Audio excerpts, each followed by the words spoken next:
Hi, everybody. This is Kara Fitzgerald at New Frontiers in Functional Medicine. I would not be here month in and month out for the past 6 years without the generous support of our sponsors. And I want to tell you about them. And please check out their websites and check their products out. Biotics research. For over 40 years, the foundation of biotics research has been innovation and quality. Their goals remain unchanged: innovative ideas, carefully researched concepts, and product development with advanced analytical and manufacturing techniques. Biotics nutritional products are of superior quality and effectiveness and available exclusively to healthcare professionals. Visit them at bioticsresearch.com. Integrative therapeutics. Integrative therapeutics is focused on inspiring a better lifestyle through better health. By providing meticulously formulated nutritional supplements and valuable resources, Integrative Therapeutics promises to enrich your patients and embolden your practice. Welcome to your Integrative Therapeutics. Find them at integrativepro.com. And finally, I want to give a shout out to my friends over at Rupa Health. They make lab testing easy, fabulous, doable for both you, the clinician, and you, the person being prescribed the lab, the patient. Consider using Rupa as just a super smart solution to all your laboratory needs. Visit them at rupahealth.com. Hi, everybody. Welcome to New Frontiers in Functional Medicine, where we are interviewing the best minds in functional medicine. And of course, today is no exception. You can see that I am here with three amazing people if you're actually watching this on our YouTube. If not, I am going to tell you who I'm with. And after I get through that, I'll tell you what we're going to talk about. Okay, so Dr. Kara Parker, this is my first time getting to be with another Kara, is here. She's a board certified family doc who's been practicing functional and integrative and lifestyle medicine at Hennepin Healthcare with a low resource population for 20 years. She's an educator at IFM and has worked with programs teaching functional medicine at the Department of Defense and VA practitioners. She's the medical director of Whittier Clinic Group Medical Visits Program, which she founded in 2015. She's created and run group medical visits for LongCOVID since 2020 and is a consultant for And Health on the lifestyle component of the post-COVID recovery program. Kara, I'm really happy to have you here, and just, I'm just really excited to do a dive into this. You've been somebody that I've admired over in the functional medicine world for a while. Likewise, thank you. Pleasure to be here. Let me pivot over to Dr. Patrick Hanaway, who has taken hosting duties at our podcast and has also been interviewed. Dr. Hanaway is a board certified family physician trained at Washington University. For more than 20 years, he's worked with his wife, Dr. Lisa Lichtig, in clinical practice at Family to Family in Asheville, North Carolina. Patrick's work history includes being the chief medical officer at Genova Diagnostics, the chief medical education officer at IFM, and the founding medical director of the Cleveland Clinic Center for Functional Medicine.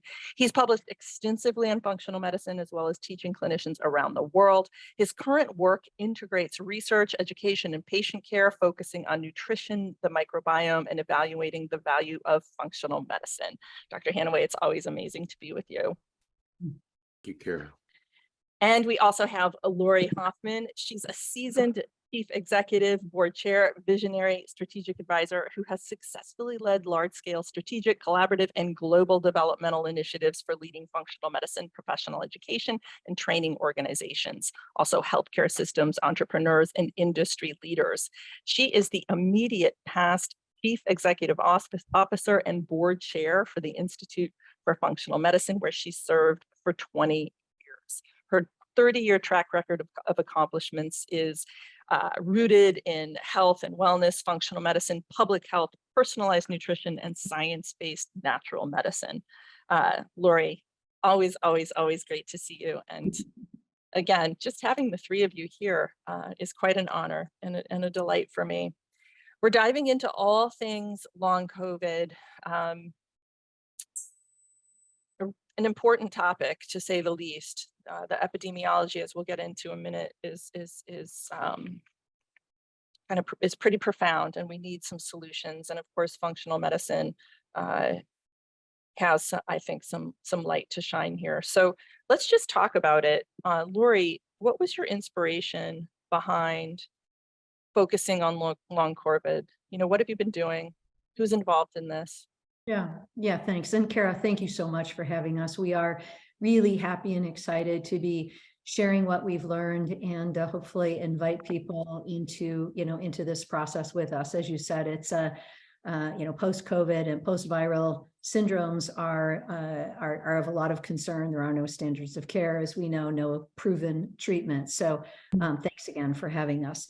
And the inspiration, trying to just condense the story, I think as we all saw, shortly after the COVID pandemic really started, we were seeing independent root cause medicine practitioners just closing their doors. And of course, everybody closed their doors for about 7 weeks. But what we noticed is that root cause medicine practitioners seem to be struggling to know what their value proposition was during COVID. So through Ovation Lab and my partners, Tom Blue and Andy Crosby, we really galvanized this whole series of workshops and training programs and built care paths and really helped people, independent root cause medicine practitioners, understand how they really had a central role to play in keeping patients healthy and even working with kind of mild symptoms of COVID. Well, that led right into starting to see patients who were not recovering.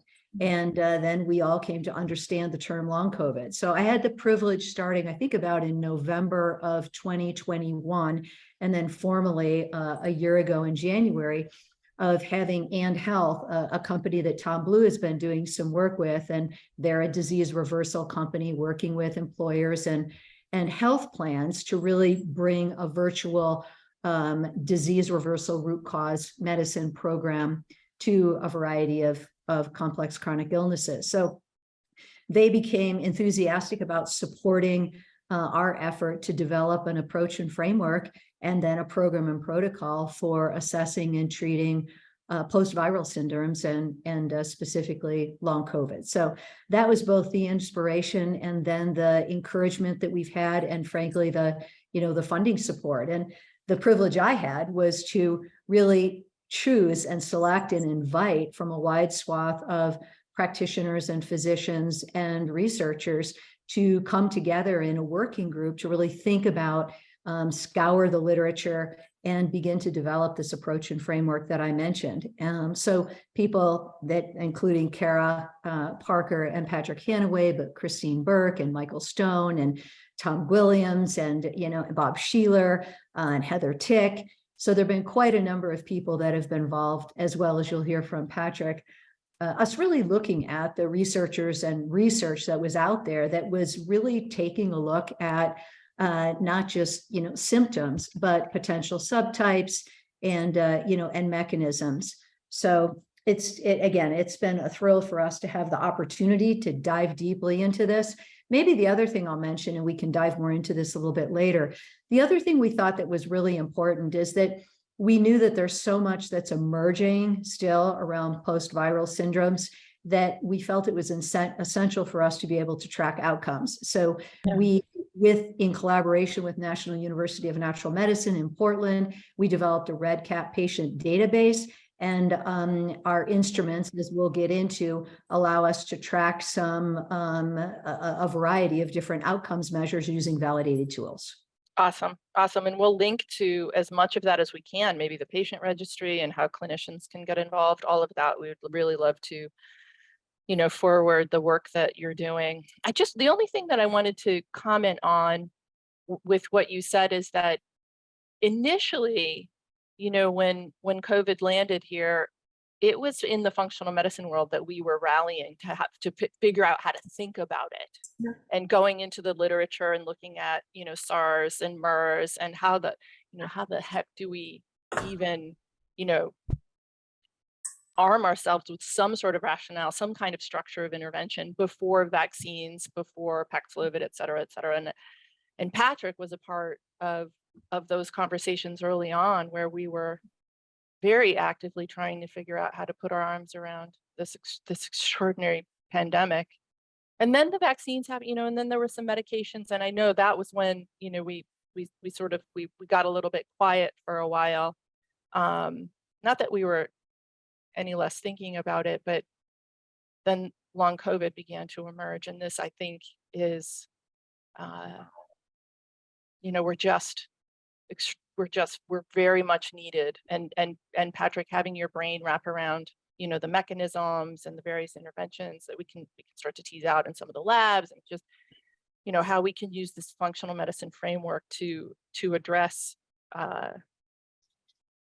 this extraordinary burden is just really essential. So I'm grateful for your work, and I'm grateful for all the people. I'm grateful for the 4 of you here, and for everybody who's just stepping up to embrace this and walk it through and help us see it. So talk to me, Patrick, about what long COVID is, the epidemiology behind it, and then we can move into talking about what you guys are doing, your program.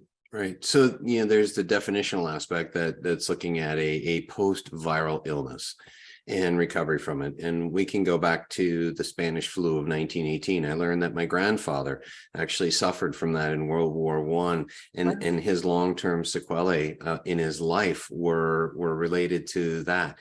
We've learned about it, and more in the 80s, talking about ME/CFS and the unfolding there of post-viral processes. I remember, Kara, in April, so we're like 4 weeks into it, and we're talking about it wasn't even called COVID at the point in time, SARS-CoV-2, like, what about the post-viral impact of this, and how do we think about it? And we began to think about it from a functional medicine perspective, and organizing that. And obviously things have unfolded since that time, but we were aware that this would be an issue.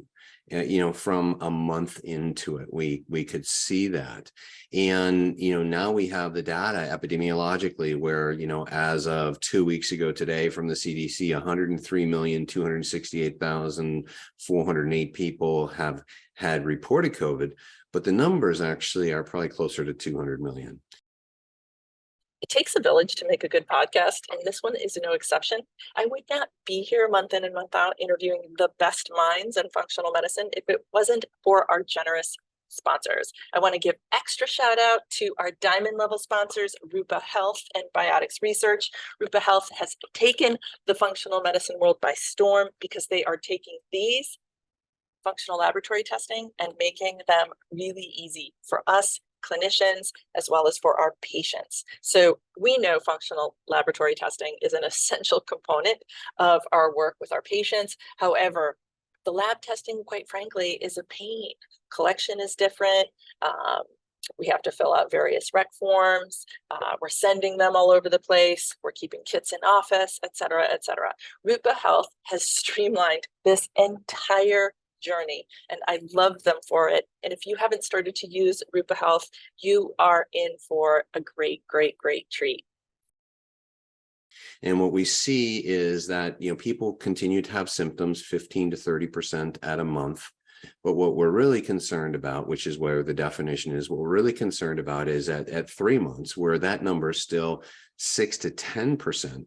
Those numbers, even at 5%, are 10 million people having issues at 3 months. But more importantly, at 12 months, we still have 1 to 2% of the people. So a very conservative estimate is 2 million people. The other considerations are as much as 4.8 million people at a year still having functional loss and deficit that's going on. So we can see the issue is big. And as we know, most people don't think about it from a systems biology standpoint, from a root cause standpoint. They think about it from you have a breathing problem, I'll send you to a pulmonologist. Oh, you have a balance problem, I'll send you to a neurologist. Or you have a neuropsychiatric issue going on, depression, anxiety, or dementia. I'm going to send you to a psychiatrist because this is probably all in your head. Or you're tired. Oh, maybe it's all in your head. These things, instead of looking at the mitochondria and the underlying physiology of what's going on, it's sort of siloed. And we recognize like that doesn't really work. And we'll talk more about the article, a great article in Nature Medicine from the patient-led research group, and that was the final author was Eric Topol, who sort of put his imprimatur on the whole thing. But the data there, even as they go through it and they look at it and these epidemiologic aspects, and they talk about mechanisms from a big view, but then they silo all the treatments instead of like, how do we work with people, the whole person and their lifestyle and what's going on, and inflammation and damage. And we'll talk more about the mechanistic aspects of what we see as we go forward here. So certainly the matrix, the whole the functional medicine framework obviously lends itself to working with this. Exactly. And what's the program framework now? So the program framework is that we've worked with the studies on looking at the mechanisms and pathophysiology that are there. And what we see in the big picture view is we can break it down to, there is acute that emerges to chronic inflammation, and there is tissue damage. Both of those components need to be dealt with. And when we get down, the next level deeper, we say, okay, well, we're going to work with chronic inflammation, but we've also got to deal with, there appears to be some viral persistence that goes on. And we don't know if it's 10% or 40%. We know it's there, and we need to deal with it. So we've got to work with antivirals and things of that nature.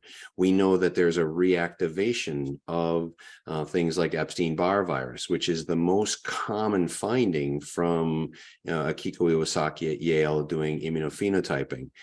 But it's not, Epstein-Barr is not the problem. It's just the uncovering of the immune dysregulation. So we've got to help the immune dysregulation. We know that there's issues with the microbiome that are predisposing factors from the work of Sue et al. At the Institute for Systems Biology, kind of led by our friends, Jim Heath and Nathan Price, and of course, overseen by by Lee Hood.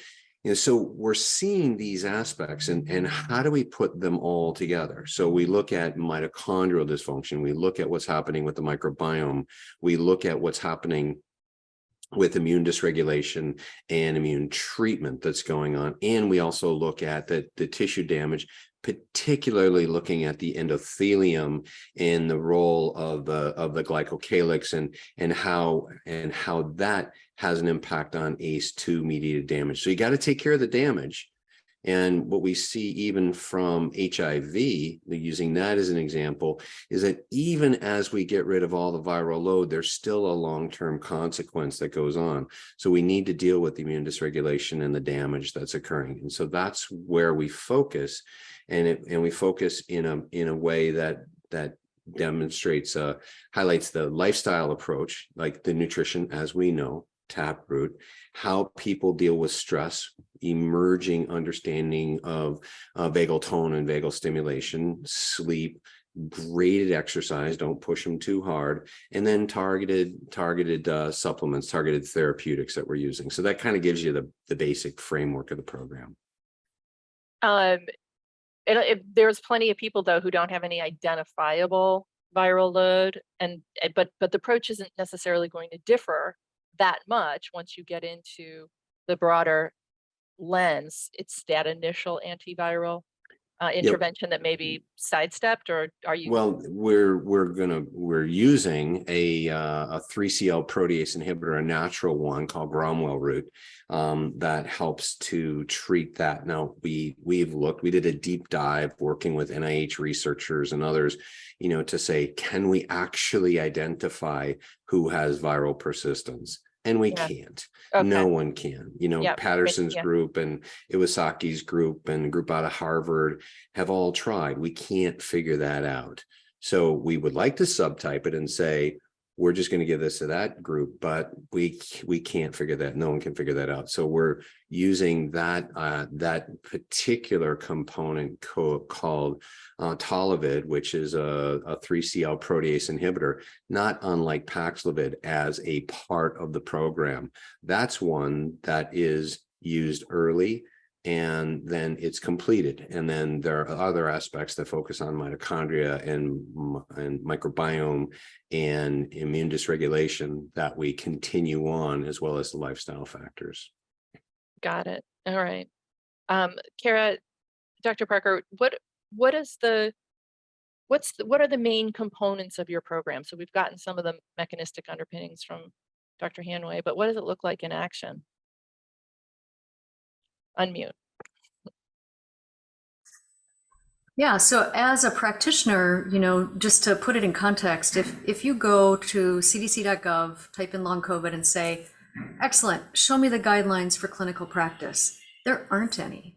There's nothing to guide us yet that emerges on how to work with this. But fortunately, as you say, Kara, the functional medicine approach lends so well to be able to have a pathway in which we look at these things. So the pillars of our approach follow that pathway. And, you start with the person, you start with the story of how they got COVID and the details around that, the context of their lives in which they got COVID. And so we have an extensive intake form that is very, carefully cultivated to give us the information we want to look at around what was their life before, what are their risk factors for how they're going to present with COVID and long COVID, and then what has happened since then. And along with getting the story, getting the context, and getting their health factors and comorbidities,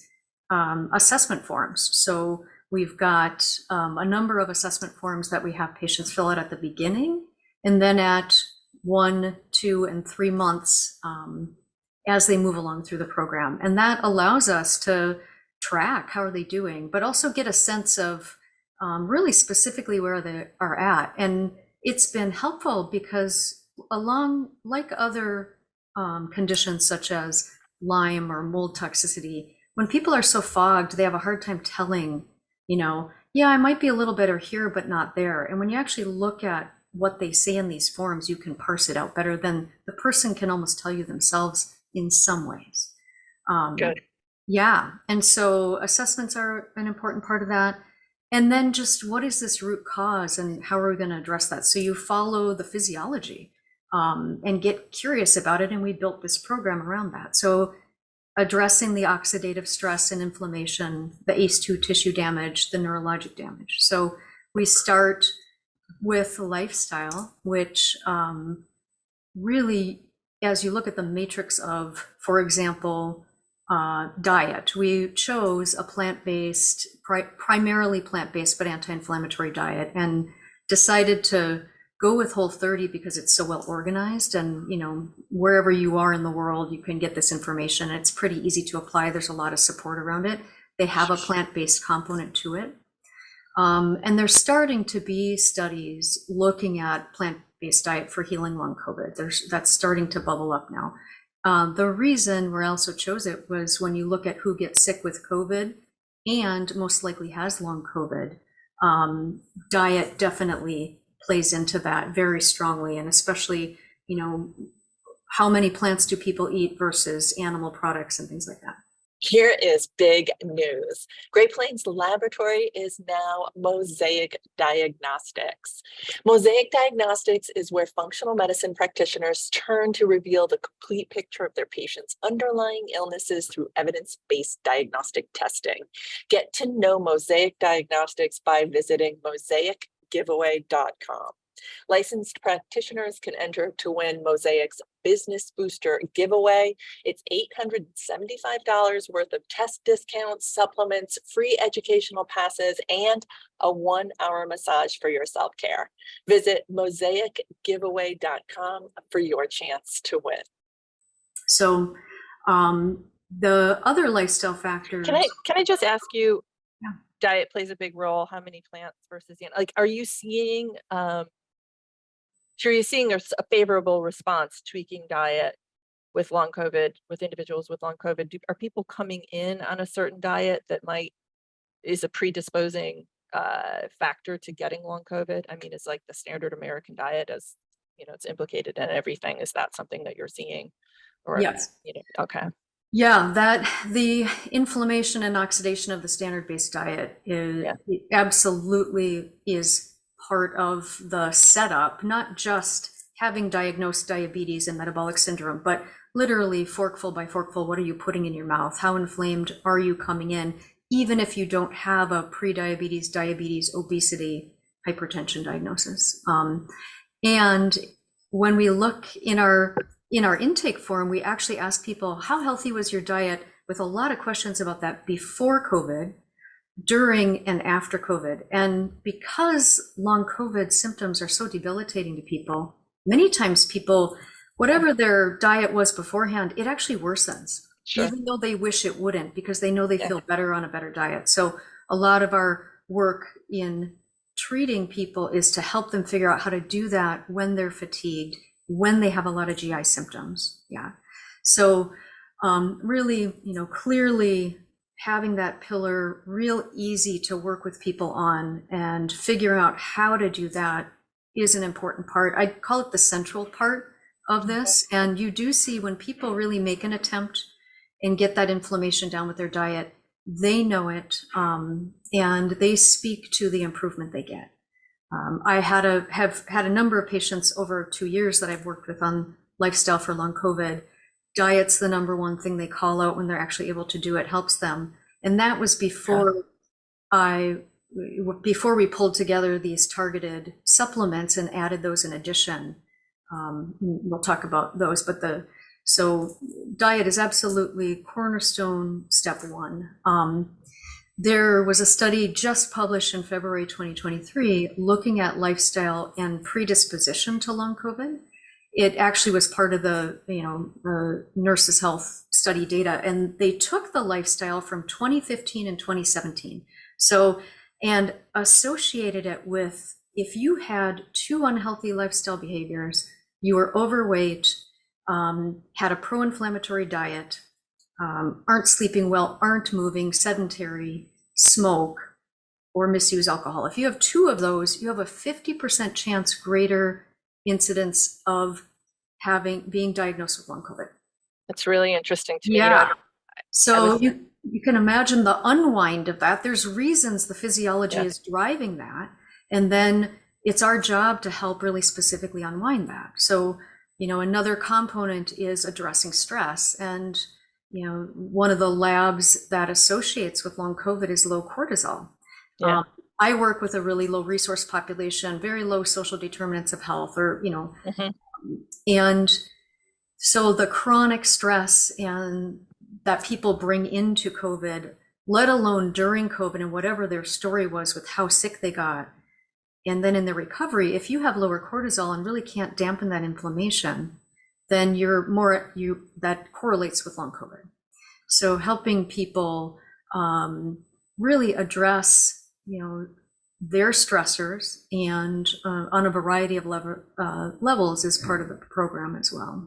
Yeah. Are you using like Cortef or something like that for these low cortisol folks? Just out of curiosity. We haven't added that as part of the program, but that's part of the personalization, depending on the person's at. Yeah. And so lifestyle, movement, another important pillar.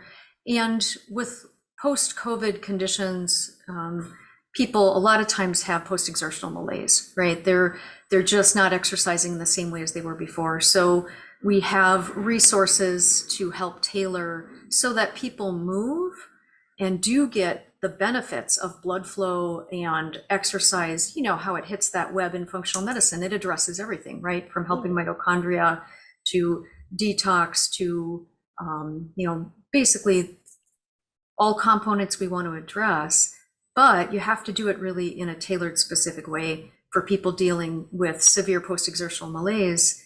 Otherwise, you're going to set them back just like a person with myalgic encephalitis. So it's going to be some really basic movement.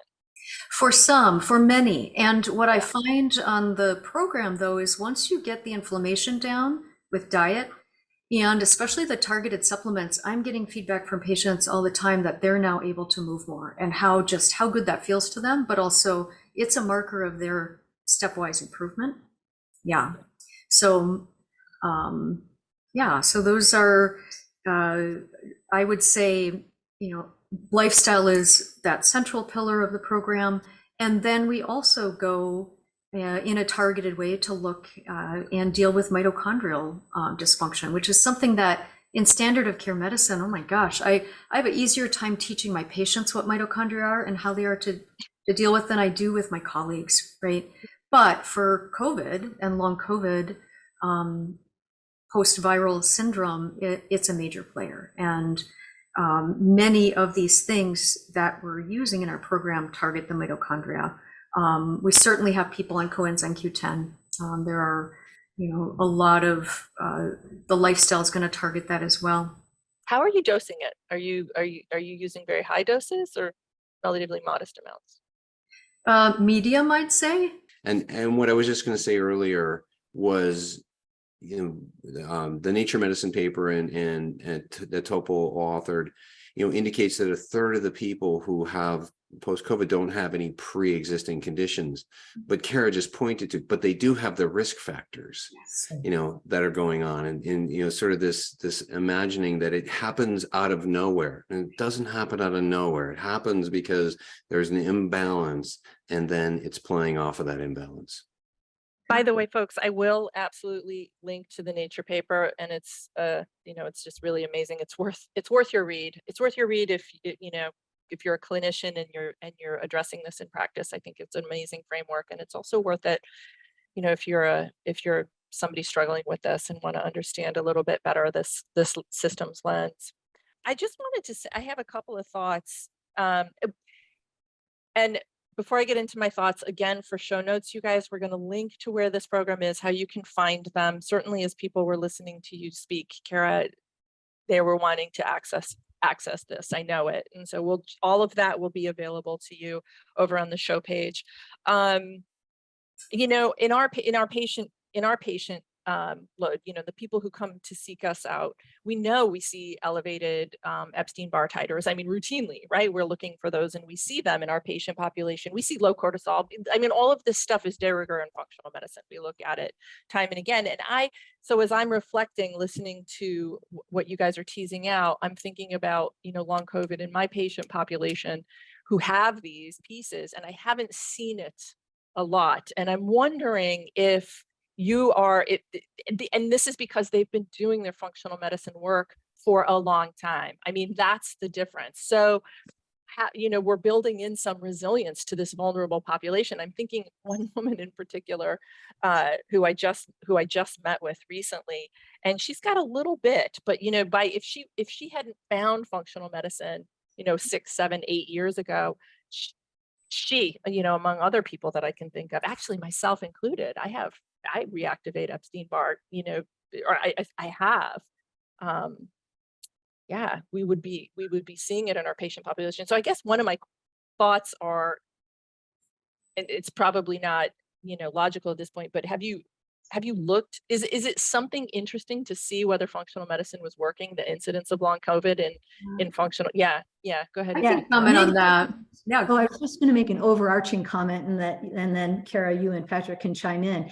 But as I was talking about talking with functional medicine clinicians early on to really understand who is seeing patients with long COVID, many of them were like, oh no, we're not really seeing too many of them. And we started to have this conversation and recognize exactly what you said, Kara, which is that if they were established functional medicine patients, they were doing pretty well. And we weren't hearing so many reports of them developing long COVID. Now, as time has gone by and there are more reinfections, which I'm sure we'll address here, the picture is changing. But you're exactly right. There is a very important there in terms of the way in which functional medicine patients have just done better. Yeah. Go ahead, Kara. You wanted to say something? Yeah. So in my primary practice, I have about 1,000 people on my panel, and I have had 2 people hospitalized with COVID, nobody die, and very little long COVID. And when I look at what we're using to treat, I'm like, well, the lifestyle plus basic supplements my people have been doing for a long time to the best of their ability, right? I think that matters. We really have to note that it matters. the patients I get for my long COVID group visits are people of the whole system of our county hospital here in Minneapolis. And when I look into their medical history and what the lack of care and the lack of, just the things they come in with, the comorbidities, mental health comorbidities, lack of nutrition, high stress, no supplementation, and it's no wonder that people are falling so deeply into this. The setup is there. Also, from a mental health standpoint, there's a just published in January article by Wong that looks at people most likely to get post-COVID if you have 2 of anxiety, depression, history of trauma, distress during COVID, or loneliness. So high distress scale or loneliness. 2 of those gets you a 45% increased chance of having a post-COVID condition. And it's like, well, that is a big risk factor. And especially if those things are untreated and really active at the time you get COVID. Yeah. So point being, I see it in my own practice every day that patients who have done these things that reduce risk factors have reduced risk factors. It's actually not rocket science. It's physiology, Yeah. Yeah. I just have 2 sort of like housekeeping questions almost. I'm curious what labs you're looking at. And I know, and I want to say that I appreciate the simplicity of what you're creating and delivering. I absolutely appreciate it. And Karen, I just admire the work that you're doing and bringing this to everybody. But I am curious if there's some cornerstone, some really workhorse laboratory evaluations that you're going to be getting. And maybe you and Patrick can both speak to that. And then the other piece I'm wondering is, how much are you leaning on coaches? I mean, that's got to be a big component of, Well, I'll grab the first one and I'll let Kara grab the second one. Because as you know, I have a little bit of experience with labs. So, and we looked at this and it's like, can we really parse it out? Can we use it to be able to determine which treatment approaches are going to be helpful for which individuals? And what we found is, like the immunophenotyping data from Iwasaki says, we can figure out 96% predictive value who's got long COVID by looking at their cytokine markers and, looking at those flow cytometry markers. And we can figure it out by 95% predictive value if we just listen to their clinical story. So it's like, okay, well, so that's not very helpful. Then we go and we look at, well, where's it parse out? We've already talked about elevated Epstein-Barr titers, and we see 50% depression of 8 a.m. cortisol levels. But as you said, those are not uncommon at all, and they don't actually drive specific treatment recommendations. So while those would be considered optional things to look at as confirmatory, our labs are really quite simple. They're working to ensure that there's not something else going on. Do you have severe hypothyroidism? Let's look at your thyroid labs. Are you anemic? Let's look at your CBC. Let's look at your CMP and make sure you don't have some significant electrolyte imbalances or renal function problems. Let's look at clotting factors of D-dimer and fibrinogen, and let's make sure you don't have diabetes. We'll look at a hemoglobin A1C and look at your CRP to see is your inflammation out of control. Those things would all determine other kinds of therapy that would be necessary that are in the realm of risk factors for people who get it. But it's going to say, hey, you got some other stuff going on. We got to treat that first, and then we'll come back to this. But for everybody else, where those basic laboratories are normal, we're using this similar kind of approach. Now, we do have some interest in looking at some esoteric, what's happening with the microbiome pre-post and, looking at metagenomics and virtual metabolomics, but that's more of a curiosity, exploration, rather hypothesis gathering rather than a specific treatment recommendation, because on the microbiome side, we are including a spore-based microbiotic and prebiotics as well. And that may inform I mean, you may actually find some biomarkers that can help you type and all of that with the omics investigation at some point, but yeah, Yes. it's probably not informing your treatment so Right. much right now. Yeah. What about autoimmunity? Can one of you speak to that? Like, just, ANA is up in a fairly It's, recent, yeah. the data from Iwasaki at Yale, who's done a lot of investigation, and with our group looking with Amerimmune and looking at a COVID phenotyping analysis, we don't actually see autoimmunity as a driver of it. We do see it unmasking autoimmunity in people, and we do see people who have autoimmune disease as a risk factor of having more problems.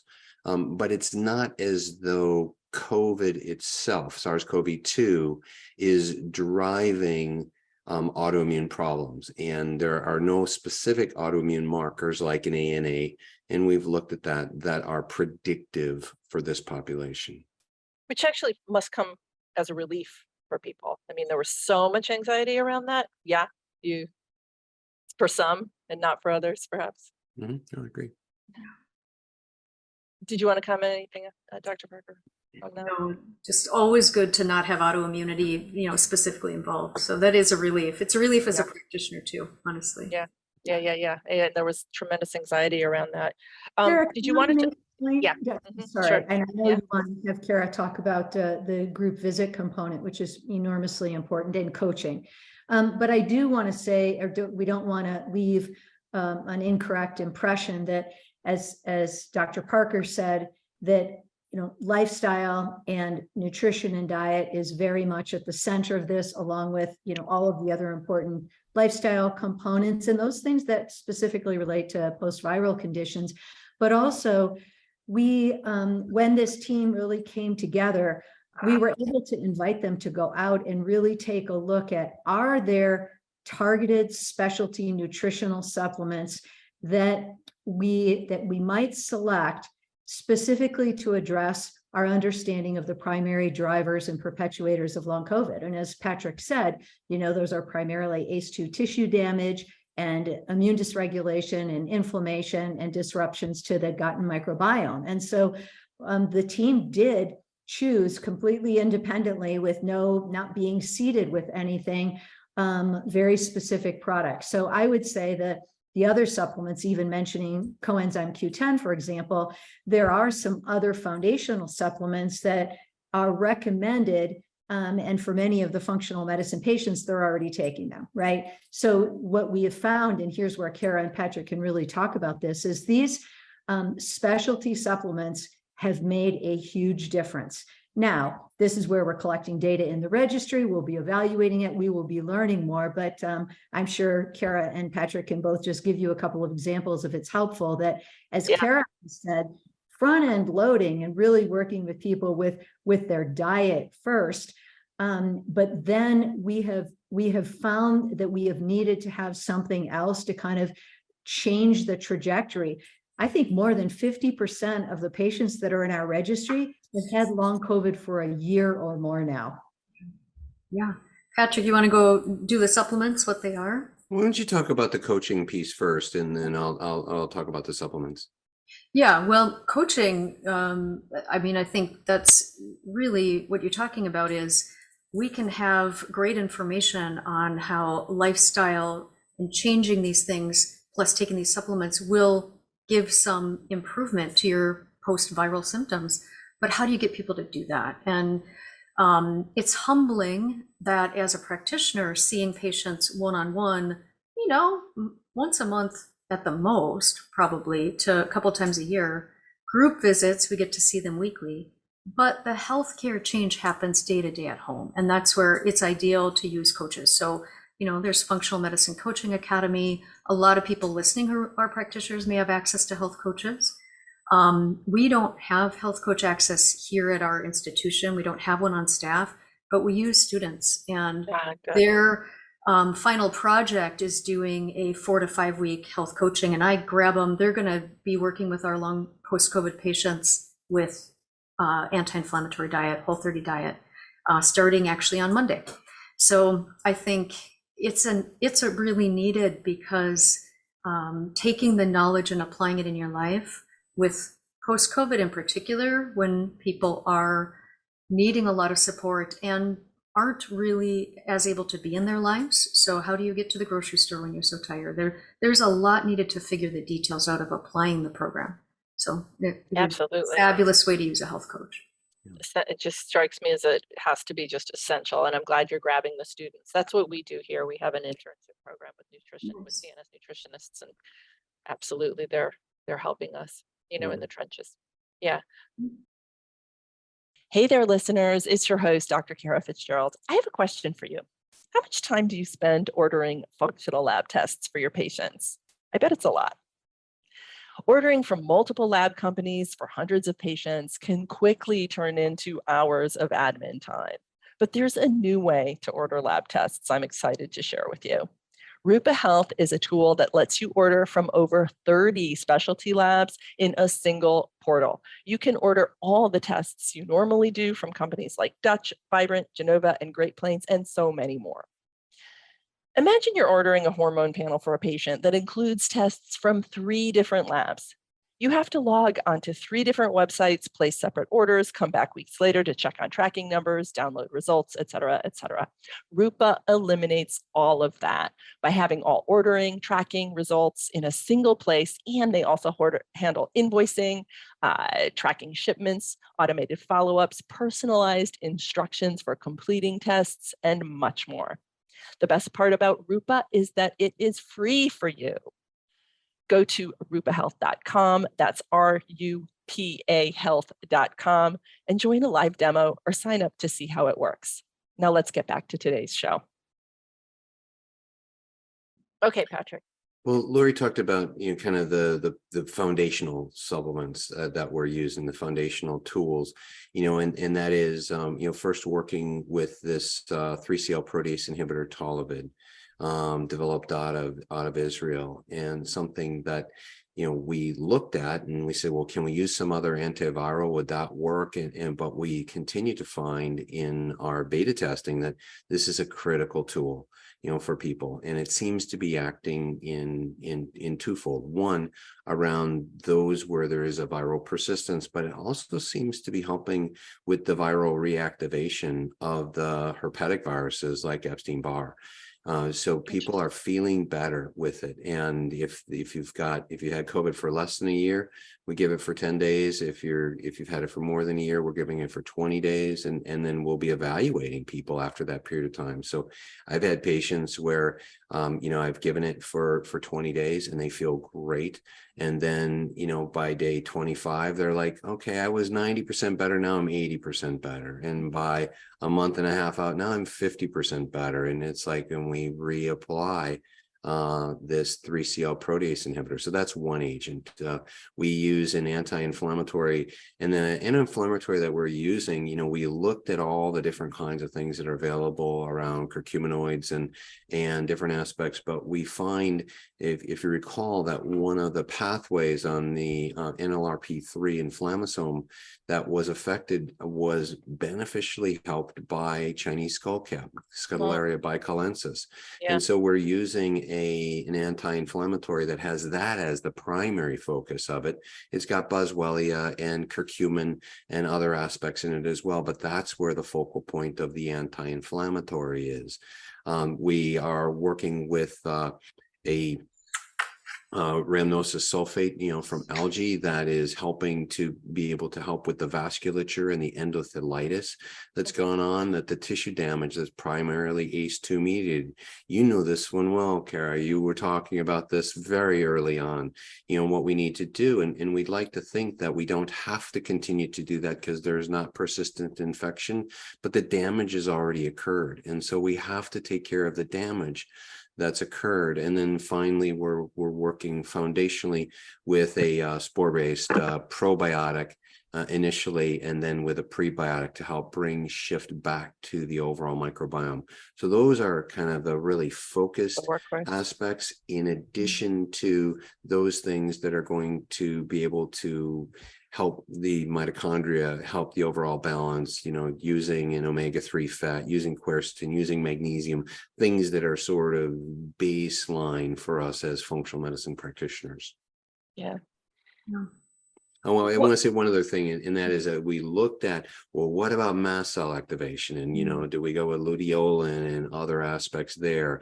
What about other considerations, in terms of mushrooms and activation of the immune system and immunomodulation? What about monolaurin? Do we consider those things? And so those are all like in the potential for personalizing it as we go forward, but we didn't want to overdo it. And what we're finding is that, a lot of people are getting better with this foundational approach that we're doing.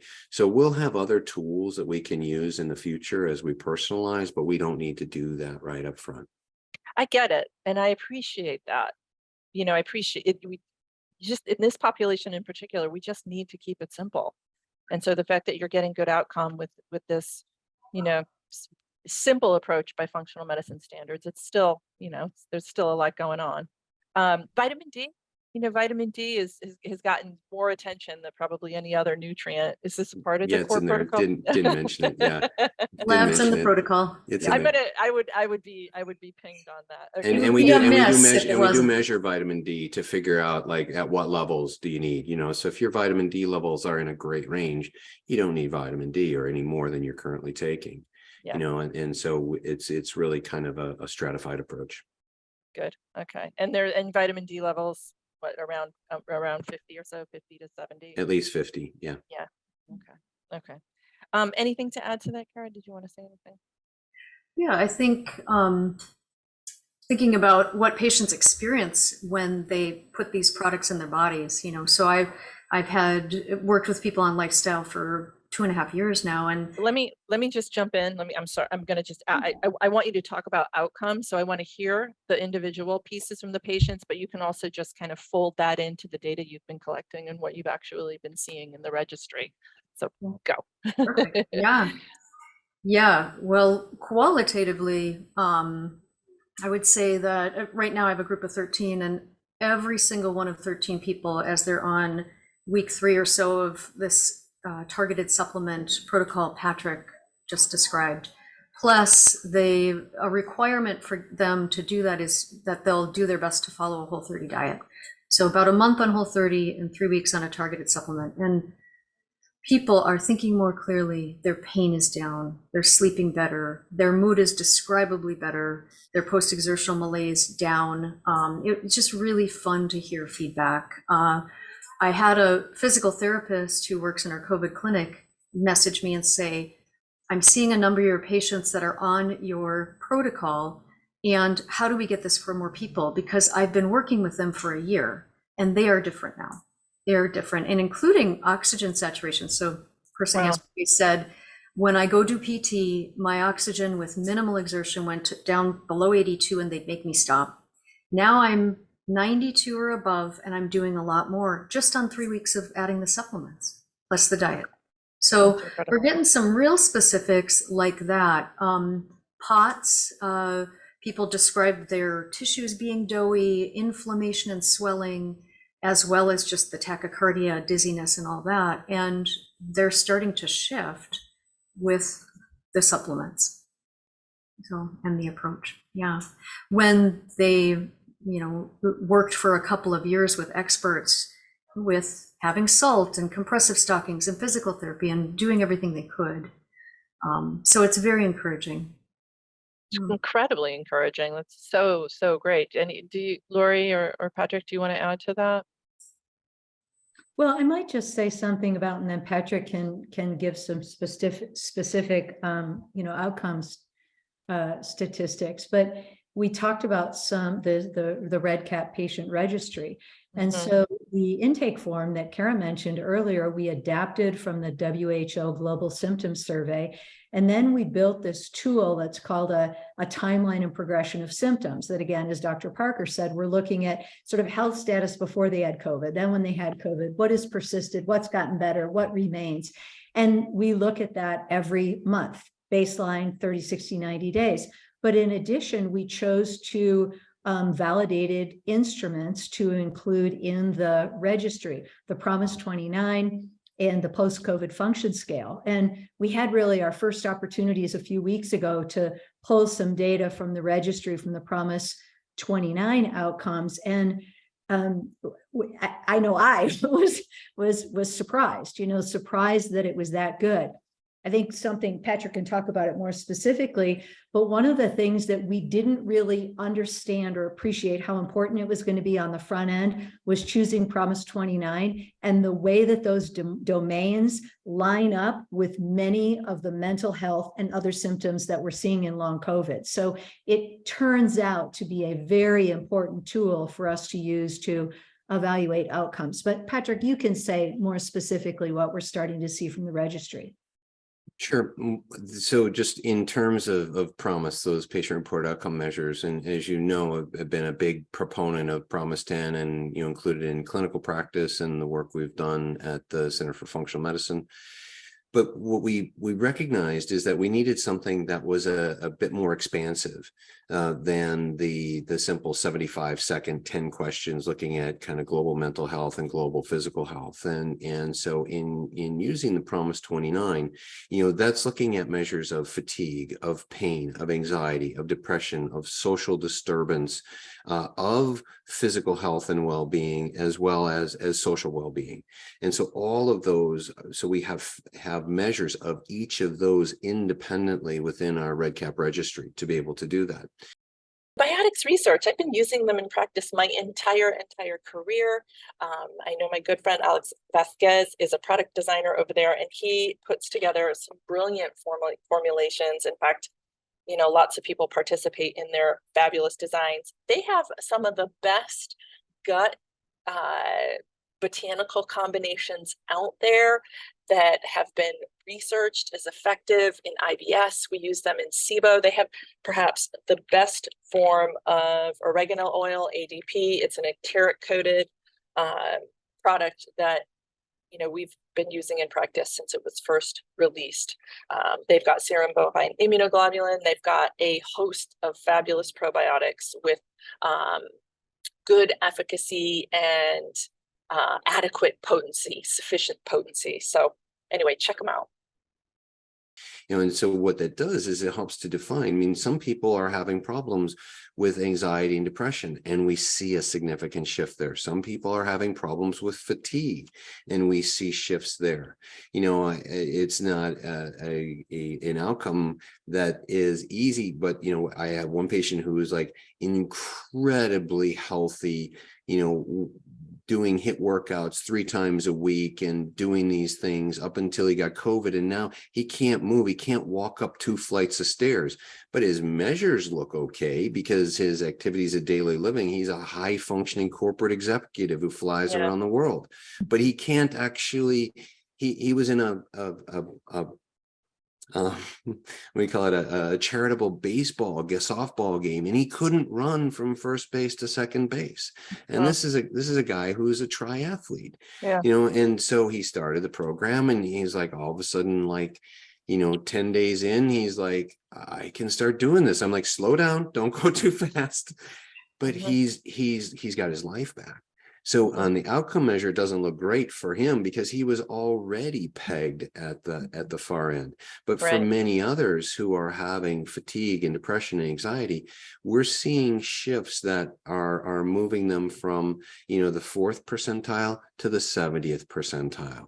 And using the Promise measures to be able to help us with that is where we're going. At this point in time, it's case studies, but we've got more than 50 people in the registry at this point in time, and we're looking forward to when we have 3,000 people in the registry, and we can begin to parse out, oh, in people with this symptom complex, they're the ones who actually are going to benefit the most from the 3CL protease inhibitor. And people of this symptom complex and these risk factors, they benefit the most from this, and we'll be able to learn how to be able to parse that. But right now, we're in the hypothesis generation phase of being able to figure out which of the things actually work. So our approach is a little bit more protocol and shotgun driven than would be a typical personalized functional medicine approach. Well, this is where we start. It's just great that you're doing all of that, and then you'll be able to stratify. You'll be establishing subtypes, starting with the case report. I mean, obviously, I'm a big fan of this approach. And then you'll be able to look. You'll have the lab data. You'll have some of your omics data that might help inform all of that. It's really good direction. Well, may I add something, Kara? Because this, I feel like it's important. We have had tremendous support from from industry and, and educators and companies who recognize the importance of this. And the statement that I hear most frequently is, we got to do this. This is so important. So for example, the virtual group visit program that Kara Parker has started, Kara, you can say 3 or 4 weeks ago, that's using our program. We've had the benefit of having some of the Biome Effects tests donated. So we're getting some baseline microbiome data, as well as looking at the persistence of some SARS-CoV-2 fragments. So it's not just our protocol. We are really using this as an incubator. We've been working with a couple of labs on assays around viral persistence, as Patrick mentioned earlier, and the support and the enthusiasm and the encouragement for this has been tremendous. All right. Well, as we kind of come to the close, Wait, I have to say one thing. Under Lori's leadership. Yes, thank you. That's Amen to that. Yeah. Yes. As a beneficiary of Lori's mentorship, I certainly appreciate that statement. Okay, so clearly you're going to publish. It's just a matter of when. Are you looking at maybe, publishing a case series, or do you want to have, something larger? And so that's a question. There's multiple papers in this. I can imagine, and we worked for our research. I have an IRB through NUNM, and I know they do a really good job over there. Brian Bradley is awesome. So that's one question, but really more importantly is we've got clinicians listening to this podcast, and then we've got patients. We've got people who have long COVID. There's folks who love individuals who have long COVID. So how do we access you? Yep, perfect. I'll start, and Patrick and Kara can chime in. So sort of what's next and what are the important priorities for us? As Patrick said, more patients in the registry. We are in a protocol development and refinement phase. And so having more patients that are in the registry is important. Well, how does that happen? The other thing in parallel that is equally as important is I feel very passionate about the need for us to train a workforce of root cause oriented providers who are able to assess and treat their patients with post-viral conditions. So the way in which people can honestly reach out to me, I can say my email, I'm sure you'll put it in the show notes, but there are clinicians that we're finding that are like, you know what? I have patients that need help and I really want them to refer them to this. I don't quite have time right now to learn myself. We have clinicians who have been trained who are able to provide a virtual consultation. That's one option. Another pathway is for clinicians who actually want to be trained in this approach and protocol. They can also do that. In fact, in the month of April, we're doing a series of training workshops that'll be on Zoom. There's broad-based support for it from both education organizations and industry and other who all will be sending the registration information. I hope you will as well, Kara. And so those are a couple of really important things that are coming up. Getting the workforce trained, getting more patients in the registry, having options for clinicians who want to find pathways for referring patients, but are not ready to and able to don't have the bandwidth to take on another thing of diving into this approach. So Patrick and Kara, what did I miss? I feel like you got it. And Kara asked about research. We're not focused on the publishing the research. We're focused on getting the data first, and we're really building up this registry to be able to see. And then one of the things that I've found is that, like, and then let's see what the data shows us. Let's see what we're really learning. I mentioned earlier, there were questions about, should we use this, should we use that, and we started hearing from how the patients were doing. It's like, oh, that's making a bigger difference than we thought it would. We have to continue to include that in what we're doing. And, sometimes, patient starts, one supplement, but they don't have the other two, and they're getting better. It gives us information. Someone else gets, two, and they're not getting better, and they get the third, and then they start feeling better. So we're listening to that and listening to the data and seeing, where does it take us, and what is it teaching us about what's happening with these individuals. So cool. When I was preparing for this interview today, I was looking at, Epstein-Barr and the association with all the cancers, the post-viral sequela, and the intention that you're developing this with may serve to answer some of these other questions. I mean, post-viral syndromes have been around forever, and we've been tussling with them in functional medicine, forever, but you're starting to really codify something that could serve not only for those, those acute post-viral, but, the decades later potential for increased risk of cancers and so forth. It'll be interesting to see where this goes in the long haul. Yeah, I think I would add that if you're a practitioner listening to this and feel like, you are wondering if you have bandwidth to learn about it, you're already seeing it in your practice. You're seeing ramifications of COVID in post-COVID conditions all the time. And so it's worthwhile to learn some extra tools in your toolkit that can help patients. And it's straightforward. I mean, what you've outlined here today is, something that most of us, even if we're new in the functional medicine journey, would be able to administer, I think. Thank you. Thanks so much for joining me today. It was just fabulous to have all of you with me, and just, it's inspiring, the work that you're doing. So onward. Yeah. Kara, thanks so much for having us. We really, really appreciate it. Thank you, Kara. Yeah, thank you. My pleasure. As always, thank you for listening to New Frontiers in Functional Medicine, where, because of my sponsors, I am able to bring you the best minds in functional medicine. And of course, today is no exception. Not everybody can be a sponsor on my platform, so I appreciate the good work, the relentless research, and the generous support from my friends at Rupa Health, Biotics Research, and Integrative Therapeutics. These are brands I know and trust in my own clinic, and I can confidently recommend them to you. Visit them at rupahealth.com, bioticsresearch.com, and integrativepro.com. And please let them know that you learned about them on New Frontiers. And if it's not too much to ask, I would really appreciate a thumbs up or a kind review wherever you're listening to New Frontiers. Thanks.